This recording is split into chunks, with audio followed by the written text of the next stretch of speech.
Pensando en los tiempos que vivimos, tiempos de crisis, tiempos de incertidumbre, mucha incertidumbre en el mundo, desde una perspectiva bíblica, una crisis, mis amados, se puede definir como un momento de prueba, una prueba que llega a la vida de las personas.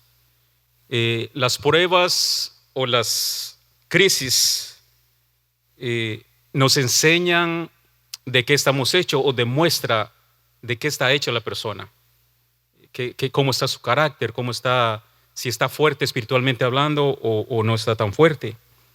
Pero al mismo tiempo, las crisis, las pruebas nos dan la oportunidad de crecer espiritualmente.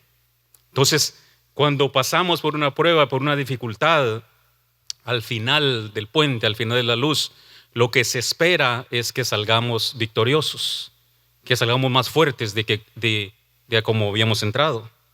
Entonces, las crisis deben fortalecer nuestro carácter y nuestra dependencia de Dios a través de la paciencia, por medio de la fe y por medio de la palabra de Dios. Tenemos que abrazar la palabra, creer que Dios está en control. Dice Romanos 5, 3 y 4, leo de la Reina Valera, dice: y no solo esto, sino que también nos gloriamos en las tribulaciones, sabiendo que la tribulación produce paciencia, y la paciencia prueba, y la prueba esperanza. Las crisis, mis amados, pueden ser una oportunidad para crecer y madurar en la fe. Tanto las pruebas y las dificultades pueden ayudarnos a reevaluar nuestras prioridades y encontrar el propósito en la vida, entendiendo que Dios tiene el control absoluto y que esas pruebas, que esas dificultades fueron permitidas por Dios. A Dios nada lo toma por sorpresa, Él lo conoce y lo sabe todo. Absolutamente nada se le escapa al Señor. Con esto en mente vamos a ir a Isaías 7:14 e Isaías 9, 6 y 7. Dice Isaías 7:14, y esta es la traducción, la TLA, traducción lenguaje actual. Dice: Dios mismo les va a dar una señal. La joven está embarazada y pronto tendrá un hijo, al que pondrá por nombre Emmanuel, es decir, Dios con nosotros. Isaías 9, 6 y 7 dice de la siguiente manera: nos ha nacido un niño, Dios nos ha dado un hijo. A ese niño se le ha dado el poder de gobernar y se le darán estos nombres. Mire qué lindos estos nombres: Consejero, Admirable, Dios Invencible, Padre Eterno, Príncipe de Paz. Él se sentará en el trono de David y reinará sobre todo el mundo, y por siempre habrá paz. Su reino será invencible y para siempre reinarán la justicia y el derecho. Esto lo hará el Dios Todopoderoso por el gran amor que nos tiene. Dios bendiga su palabra. El mensaje que leemos acá en Isaías, por medio del profeta Isaías, era para Acaz. Acaz, en el capítulo 7, viene en la historia, lo que lee en la parte atrás, antes de introducir a este texto, tenía un problema. Y este texto surge de una crisis por la que estaba pasando Acaz, una crisis política. El rey Acaz enfrentaba una amenaza de guerra, destrucción. Y llega un momento de duda a la vida del rey Acaz. Duda de la promesa de Dios, duda de la palabra de Dios. Y se ve en un momento crucial en su vida, porque tiene temor, porque tiene miedo. Al pensar y al saber que los ejércitos que se están juntando en contra de él son numerosos, y él se siente y se ve demasiado pequeño. Entonces, por naturaleza surge el temor, surge el miedo, y lo lleva a desconfiar, si puedo usar ese término, de la palabra y de los propósitos de Dios. La duda, mis amados hermanos, debilita la fe del cristiano. Cuando la duda se apodera del corazón, de la mente de las personas, perdemos el enfoque, perdemos la confianza en Dios. Y somos presa fácil del temor, somos presa fácil de la incertidumbre y somos presa fácil del enemigo, que es el encargado de manipular las mentes y el encargado de manipular los corazones. La fe se va construyendo con el paso del tiempo, a través de la comunión con el Señor, a través de la lectura de la palabra, a través de tener tiempo en oración y comunión con el Señor, pero también a través de las pruebas y a través de las dificultades. Ahí es donde la fe crece, la fe va madurando y va creciendo. La duda puede debilitar la fe si nosotros lo permitimos. La persona que duda es alguien inestable. En casi todo lo que hace, duda. En cada decisión, duda. En cada movimiento tiene duda. Y aún cuando ora, aún cuando le pide al Señor, duda al terminar la oración. Esas son las personas que no son estables emocionalmente. Varían de pensamiento y de idea y no se pueden enfocar en los propósitos y en los planes de Dios. La Biblia la leen, pero al mismo tiempo el enemigo pone en su mente la duda y no permite que esa palabra eche raíz en el corazón de las personas. La persona entonces es como la ola del mar, dice la Biblia, que es inconstante, va y viene, y llevada por el viento para todos lados. Vivimos en tiempos, como dijimos al principio, tiempos inestables. La economía, un problema para los negocios, un problema no hay plata, y no hay plata, no hay comercio. La inmigración, la situación que vivimos por causa de inmigración es difícil. Amenazas de guerra, terremotos, tsunamis. Acaba de haber un terremoto en Japón, no sé si supo, y amenazas de tsunamis. Entonces todo esto causa temor, causa incertidumbre, tanto a las personas como a los inversionistas. Y todo el mundo es afectado por el temor y la incertidumbre que se vive. Pero el creyente, en medio de estas dificultades, en medio de estos problemas, el creyente debe de aprender a confiar en Dios. Que nada de lo que suceda acá en el mundo, sí nos va a afectar de una manera, pero el creyente debe de tener confianza y creer que Dios está en control. Y que aunque pasemos por pruebas y por dificultades, dice su palabra que Él no va a permitir que vayamos por una prueba que no podamos resistir. Sea la prueba que nos viene a cada uno de nosotros, es algo que Dios sabe de antemano que vamos a poder sobrevivir. A nadie le va a llegar una prueba que no pueda con ella. Dice también la palabra que junto con la prueba, que junto con la dificultad, Él nos va a proveer la salida.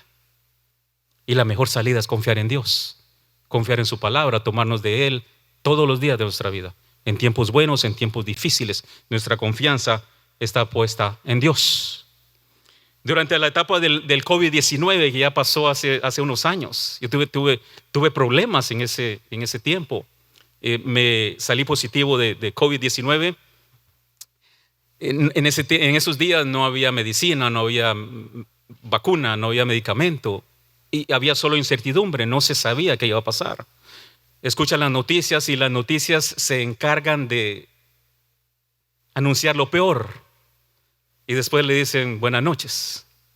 Pero las noticias que le dieron son trágicas, son terribles, y se queda uno sin sueño. Yo recuerdo que salí positivo de COVID, estuve enfermo, repito, no había medicina, no había cura, no había nada. El Señor me sacó de eso, pero después que salí de la infección, tuve un problema con mi mente. Yo estaba perdiendo la memoria, así literalmente.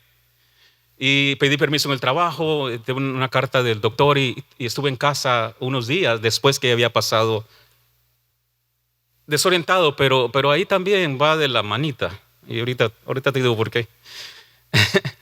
Desorientado Yo estaba perdiendo, yo recuerdo que me salía a la parte de atrás. Los hermanos en México tienen un dicho que me gusta mucho, dice, en nuestra casa que es su casa. Me gusta mucho eso, pero en nuestra casa que es su casa, en la parte de atrás tenemos un lugar donde nos vamos a sentar y me gusta estar ahí, prender una fogata, hacer un fuego, especialmente cuando hay frío. Yo salía en las tardes ahí a la fogata, y es un lugar que yo he estado cientos de veces, porque vivimos en esa casa como unos 15, 18 años. Ya hace muchas veces he salido para ahí. Y cada vez que salía es como que salía a un lugar diferente. Cada vez que salía era un árbol diferente, no desorientado, sin memoria. Recuerdo que me tocó manejar en el 710 al 91 y todo parecía nuevo. Llegué al lugar donde tenía que llegar porque tenía el hermano GPS que me guió. Me entró un miedo, una incertidumbre. Créame, yo me entraba en la noche, me acostaba y me daba miedo cerrar los ojos y despertar mañana y no conocer a mi esposa y no conocer a mis hijos. Y ese temor invadió mi corazón, invadió mi mente. Viví tiempos difíciles, viví tiempos preocupado, afligido, porque no sabía qué iba a pasar. Señor, en su misericordia me sacó de eso. Recuerdo a mi esposa, recuerdo a mi hija. A ellos sí no los olvidé, pero los lugares me parecían nuevos, cada vez que salía era algo diferente. Pero quiero decir con todo el corazón que Dios, mis amados hermanos, es fiel. Y Dios no nos va a permitir que vayamos por el valle de sombra y de muerte sin sentir la protección de Él. Porque aún en la tragedia, aún en el dolor, aún en la incertidumbre, el creyente tiene la confianza y la capacidad de poder levantar una oración, mirar al cielo y decir: Señor, tú estás conmigo. Y que esto que estoy pasando, esto es pasajero y que no va a permanecer por mucho tiempo. Recuerdo que reprendí al enemigo una y otra vez ahí en la yarda, en casa. Pero Dios nos dio la victoria. ¿Por qué digo esto? Porque a veces vamos a pasar por dificultades, vamos a pasar por problemas, pero el creyente, el cristiano, el hijo de Dios debe de confiar, tiene que confiar en Dios, tiene que levantar la mano, levantar la vista al cielo y reconocer que Dios tiene poder y restregarle al enemigo en su rostro que Dios tiene más poder que ninguna otra fuerza que se quiera levantar. Nuestro Dios es poderoso, vive y reina por siempre y para siempre. Y Él tiene el control absoluto, aun cuando las circunstancias parezcan adversas. Dios tiene el control absoluto, 100%. El creyente, mis amados hermanos, repito, en medio del dolor y la circunstancia, tiene que confiar en la palabra y levantarse con fe y creer que Dios no es hijo de hombre para mentir, ni es hijo de hombre para arrepentirse. Él lo prometió, Él lo dijo y Él lo cumple. Bendito sea su nombre para siempre. Dios es bueno. Y no digo que no vamos a tener dificultades, vamos a tener problemas.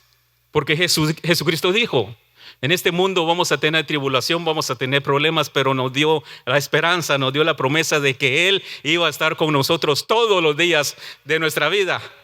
Todos los días hasta que Él venga. Su Espíritu Santo es tan hermoso, es tan lindo, es tan bello, que Él está con nosotros donde quiera que vayamos. Donde quiera que estemos, en el lugar donde estemos, el Espíritu de Dios se mueve y está con nosotros, en nosotros, y va con nosotros a donde quiera que vayamos. Debemos de confiar en nuestro Dios porque Él es bueno, Él es fiel. Dios es bueno. Dice este rey Acaz, en medio de esta situación que estaba viviendo, de guerra, de incertidumbre, de miedo, dígase, le viene la promesa.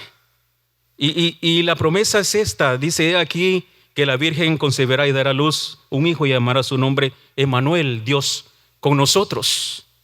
Cuando la promesa viene, no solamente le está dando el nombre de la criatura, sino que está diciendo que Dios en persona, Dios personalmente va a estar con Él, va a estar con nosotros. Este anuncio, mis amados, el hecho de saber de que Emmanuel nace, de que el niño es nacido, pero es el mismo Dios con nosotros, nos debe dar una paz, una tranquilidad, porque ese anuncio debe trascender la situación.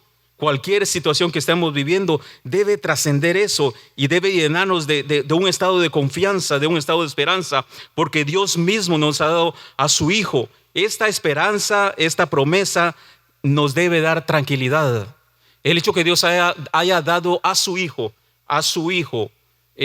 Dios en carne, Dios reencarnado, Dios nacido entre nosotros, nos debe de confortar y dar aliento, dar alegría, porque no es un regalo común y cualquiera. Celebramos Navidad, celebramos el nacimiento de Jesucristo en esta temporada, ¿no? Pero no es simplemente un regalo y decimos, sí, el regalo que Dios dio a la humanidad es su Hijo Jesucristo, y muchas veces lo tomamos a la ligera. Pero si usted analiza, si usted se da cuenta, le da el valor a lo que Dios nos ha dado, dar a su Hijo, y no es, repito, no es un objeto, sino que es a su Hijo, es Dios mismo. Entonces ese regalo que Dios nos ha dado, reconocer que Cristo vivió en nosotros, debe llenar al creyente de tranquilidad, de paz, de confianza y de un amor especial de parte de Dios. Porque es simplemente por amor a nosotros, por amor a usted y a mí, que Dios nos dio a su Hijo para que habitara entre nosotros. Isaías 9 anuncia el nacimiento de un niño, pero no será un niño común. Se le darán estos nombres: Consejero, Admirable, Dios Invencible, Padre Eterno, Príncipe de Paz. Un niño con naturaleza divina. Porque Jesucristo, siendo hombre en esta tierra, al mismo tiempo es Dios. La deidad de Dios estaba con él. Entonces, por lo tanto, es Dios y hombre al mismo tiempo. Es un regalo especial que Dios nos da. Emmanuel significa Dios con nosotros. No solo un título, sino la certeza de que Dios se hace presente en la historia de la humanidad.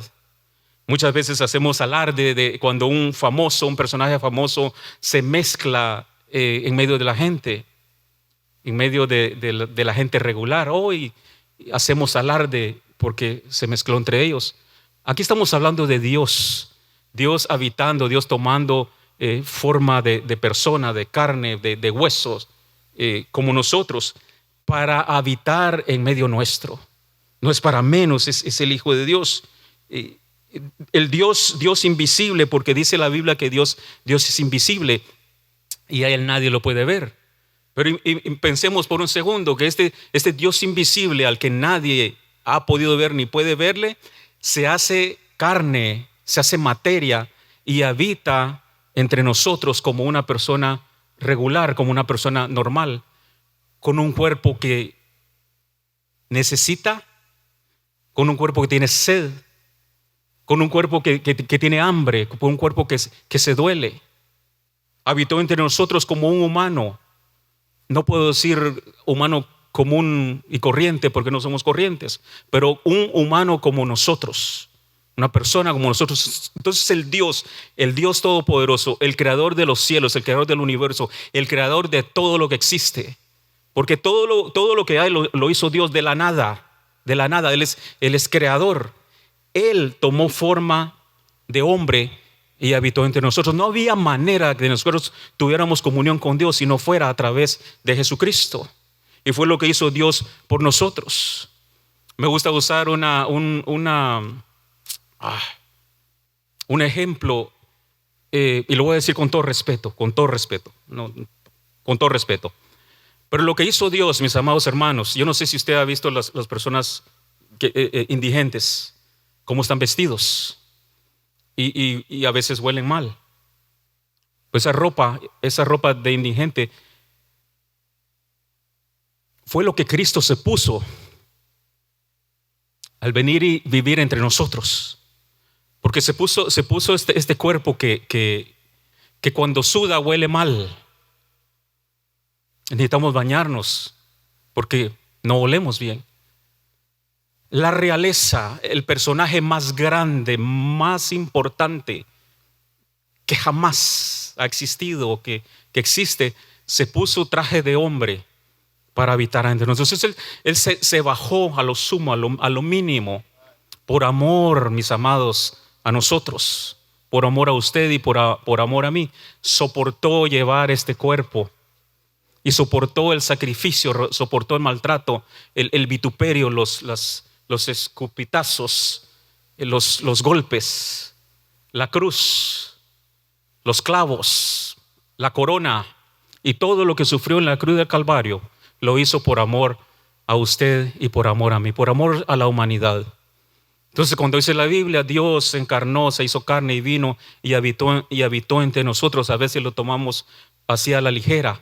Pero si analizamos, donde tenemos un momento a pensarlo, el sacrificio que Dios hizo es más grande de lo que podamos nosotros o que yo pudiera explicar. Las palabras se quedan cortas al querer explicar la maravilla, la grandeza, el poder y lo que Dios ha hecho por usted y por mí. Y lo sigue haciendo, y lo sigue haciendo. Bendito sea su nombre. Los títulos en Isaías 9:6 nos hablan de su soberanía. Admirable, dice, consejero, Dios fuerte, Padre eterno, príncipe de paz. Muestran que el niño, mis amados, ese niño prometido, no es un líder común, sino que es un rey divino. Los reinos de este mundo están corrompidos. Los reinos y los gobiernos se corrompen. Pero estamos hablando de un rey, estamos hablando de un gobierno perfecto en todo el sentido de la palabra. Porque en su corazón no hay maldad, en su corazón no hay envidia, en su corazón no hay egoísmo. Es Dios, y Dios es puro, es santo, y no tiene pensamientos como los pensamientos nuestros, ni actúa como nosotros actuamos. Ese reino será, ese líder será único porque es divino. Isaías 9:7 nos habla de un gobierno sin fin, un reino eterno con fundamento en justicia y rectitud. Esta palabra, mis amados, nos da esperanza y confianza que el reino de Dios es verdadero y que el creyente espera con fe un día vivir en ese reino, bajo ese gobierno, por toda una eternidad. Porque es lo que Dios ha prometido. La promesa del creyente es que si nos vamos antes de que Él venga, vamos a estar con Él por una eternidad. Y si viene y nos encuentra bien, vamos a estar con Él por toda la eternidad. La esperanza del creyente es que vamos a vivir una vida eterna al lado de ese precioso, glorioso Rey, misericordioso Dios, Padre eterno. Vamos a estar con Él por toda una eternidad. Vale la pena ser cristiano, vale la pena, mis amados hermanos, creer. Vale la pena el esfuerzo en las luchas, en las pruebas, en las dificultades. Vale la pena servirle a Dios. Vale la pena serle fiel porque su promesa es inmesurable. No se puede comparar con nada de lo que podamos conocer aquí en la tierra. Ese reino es perfecto. Y lo más lindo de todo es que la presencia de nuestro Señor va a estar ahí con nosotros, acompañándonos por toda una eternidad. Bendito, bendito Dios. El Señor nos aconseja por medio de su palabra a confiar en medio de la crisis, a confiar en medio de la dificultad, que no caigamos en la trampa como cayó Acaz, que empezó a dudar, empezó a desconfiar y su fe, su corazón se fue llenándose de miedo, de temor, de incertidumbre. El corazón del creyente tiene que mantenerse arraigado en las promesas y en la palabra de Dios, porque no hay nada más que nos pueda sostener, mis amados hermanos, que la palabra de nuestro Señor.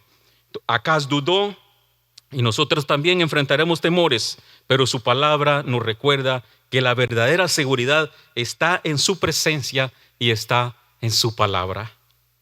Salmo 121, 5 al 8 dice: Jehová es tu guardador, Jehová es tu sombra a tu mano derecha. El sol no te fatigará de día, ni la luna de noche. Jehová te guardará de todo mal. Él guardará tu alma. Jehová guardará tu salida y tu entrada desde ahora para siempre. Amén. Jesús, mis amados, como consejero, en decisiones difíciles podemos acudir al Señor. podemos acudir a Cristo, que es el admirable consejero. El consejo de Dios es un consejo perfecto. Él nunca se equivoca, jamás se va a equivocar. Él es perfecto en todo lo que hace y su consejo va a ser equívoco, único, sin equivocación, porque es Dios. Entonces nos conviene a nosotros acercarnos a ese consejero. También encontramos paz en el conflicto. El título Príncipe de Paz nos invita a buscar la paz entre nosotros y con los que por alguna razón tenemos conflicto o tienen conflicto con nosotros. Lucas 2:14, gloria a Dios en lo más alto y sobre la tierra paz, buena voluntad para con los hombres. ¿Qué nos dice entonces? Que este príncipe de paz va a terminar con la guerra, va a terminar con las guerras, pero también Él está interesado en la paz interna del hombre que está en conflicto con Él mismo. Cuando nos acercamos a Dios y ponemos nuestra confianza en Él, la paz de Él va a llenar toda duda, toda incertidumbre, y asimismo nos anima a buscar la paz con los demás. Su reino es eterno. Aunque estemos pasando por dificultades, por situaciones injustas, su palabra nos motiva a no desmayar y confiar que Él tiene el control. Y un día lo vamos a ver. Un día lo vamos a ver. Un día vamos a ver. Un día va a salir a luz. Aunque la situación, las circunstancias se miren adversas, va a llegar el día donde la luz va a alumbrar las tinieblas y va a ser expuesto. Va a ser expuesto esto. Entonces, debemos confiar en las dificultades. Aunque pasemos por cosas injustas, Dios tiene el control. Y Él gobernará con justicia a las naciones y a la humanidad. La justicia de Dios, mis amados, va a prevalecer. Cuando vamos a corte, ¿no? O uno se encuentra en alguna situación donde parece que el dictamen es injusto, y uno sabe dentro de uno que es injusto, Dios está en control. En una ocasión, a un jovencito en la escuela lo acusaron de que se había robado un borrador. Sí se dice borrador, ¿verdad? Un borrador de esos grandes. Eso sucedió en mi país. Y al niño lo acusaron de que se robó el borrador, y enfrente del aula, están todos los niños, lo pusieron enfrente y lo avergonzó la maestra y lo puso enfrente, y todos lo señalaron al niño que se había robado el borrador. Era un borrador especial, un borrador grande. Y dice el niño: mi mamá sabe que yo no me robé el borrador. Entonces dice la maestra: pues trae a tu mamá, que venga, dice, y que ella lo diga enfrente de todos, entonces te vamos a creer. La mamá del niño vivía a 5 kilómetros de donde estaba la casa a la escuela.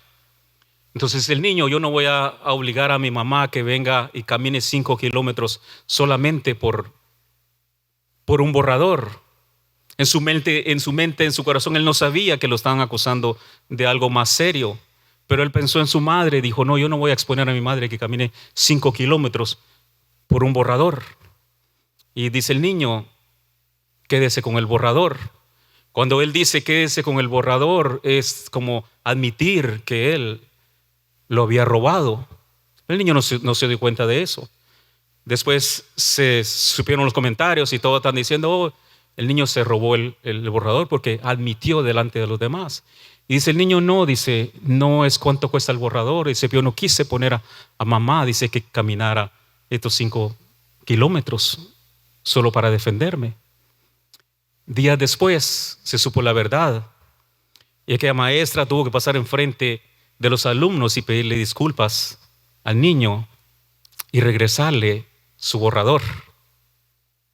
Dios, mis amados hermanos, no nos va a dejar avergonzados en ninguna situación, en ninguna experiencia que uno viva. Dios nos va a sacar del apuro de la situación, porque Él conoce nuestro corazón. Él conoce que somos imperfectos. Él conoce que no lo sabemos y que no somos perfectos. No lo sabemos todo. Pero Él conoce la intención del corazón y nunca nos va a dejar avergonzados. Dios es justo en todos sus juicios. Aún aquellos que parezcan que son un poquito fuertes, pero ahí se mira la justicia y la misericordia de Dios. Para terminar, Mateo 1:23, mis amados, cita a Isaías 7:14 y lo cita de una forma directa en el anuncio del nacimiento de Jesús. Fue la promesa cumplida. En Isaías se ve la promesa y en Mateo, en el Nuevo Testamento, vemos la promesa, el niño nacido, la promesa que se cumplió. Muchas veces vamos a esperar por la promesa, aquello que se nos ha prometido, y posiblemente no la vamos a mirar así de un día para otro, pero Dios no se ha olvidado de ello.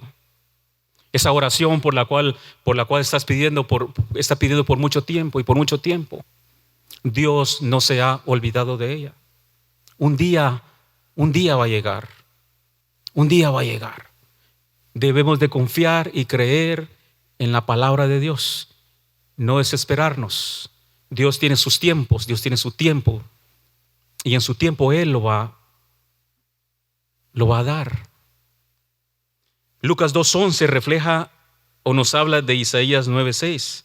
Al proclamar: os ha nacido hoy en la ciudad de David un Salvador, que es el Cristo, el Señor. Y confirma lo que había sido prometido por el profeta cientos de años atrás. Pero llegó a tiempo. Cristo, mis amados, llegó en el tiempo correcto. A veces viene la pregunta, ¿por qué no nació antes o por qué no nació en este tiempo? Pero la Biblia dice que Él nació en el tiempo correcto, ni tarde ni temprano. El tiempo de Él es perfecto. Y Dios no está regido por el calendario nuestro o por el reloj de 24 horas. El tiempo de Él es perfecto y Él es en lo infinito y se mueve en lo infinito. Y Él va a llegar en el tiempo preciso, en el tiempo que es. Ni va a llegar tarde ni va a llegar temprano. Va a llegar en su tiempo. Nosotros mantengámonos fieles a Dios, confiando y creyendo en esa promesa de vida, en esa promesa eterna. Porque repito, Él lo prometió, Él lo va a cumplir. Isaías anticipa lo que se cumple en la encarnación y el ministerio de Cristo. Isaías 7:14 nos asegura que Dios está con nosotros. Dios, mis amados, no tiene límites. Y por medio de su Espíritu Santo, Él está contigo en cualquier circunstancia. Para Él no hay nada imposible. Para Él no hay distancias, ni tiempo, ni distancias. Dios nos revela que se hizo como niño para habitar entre nosotros. Pero ese niño creció, no se quedó bebé como lo celebramos en el nacimiento. Él creció, tuvo una vida normal como la de nosotros. Fue a la escuela, jugó con carritos, no de control remoto, pero una persona normal. Y cumplió su cometido. Y lo va a cumplir en usted también. Lo va a cumplir en su familia. Lo va a cumplir en esa oración que está todavía, que todavía está a medias, que todavía no lo ha recibido. Dios lo va a cumplir en nuestros hijos. Dios lo va a cumplir. Padre que estás en el cielo, adoramos tu nombre y te bendecimos, Señor, porque sabemos que tú eres Dios, que viniste, diste tu vida, habitaste entre nosotros como un hombre, como un humano. Lo diste todo por nosotros, por amor a nosotros y por amor a la humanidad. Y nosotros te bendecimos, te exaltamos, glorificamos tu nombre, Señor, y te agradecemos que hayas venido, que hayas nacido y que hayas habitado entre nosotros. Porque conocemos de Dios, sabemos del amor del Padre a través de ti. Y te damos gracias. Gracias, gracias. Por favor, toma en consideración las peticiones, las necesidades que hay en medio de tu pueblo, Señor. Y así como los profetas, Señor, que confiaron, así como los hombres de la Biblia, las mujeres de la Biblia que confiaron y esperaron en ti, Señor. Así ayúdanos para a nosotros también poder confiar y esperar en tus promesas, que son vida, como dice tu palabra, Señor. Y que no son palabras al viento, no son palabras al aire, sino que son promesas vivas, que no han sido olvidadas. Tú tienes el control, Señor, tú tienes el control, tanto de nuestra vida como de nuestras circunstancias. En el nombre de Jesús, Señor, toda la gloria y la honra, Señor, es para ti. Te bendecimos y te exaltamos. Gracias, Señor, porque confiamos en ti. En el nombre de Jesús.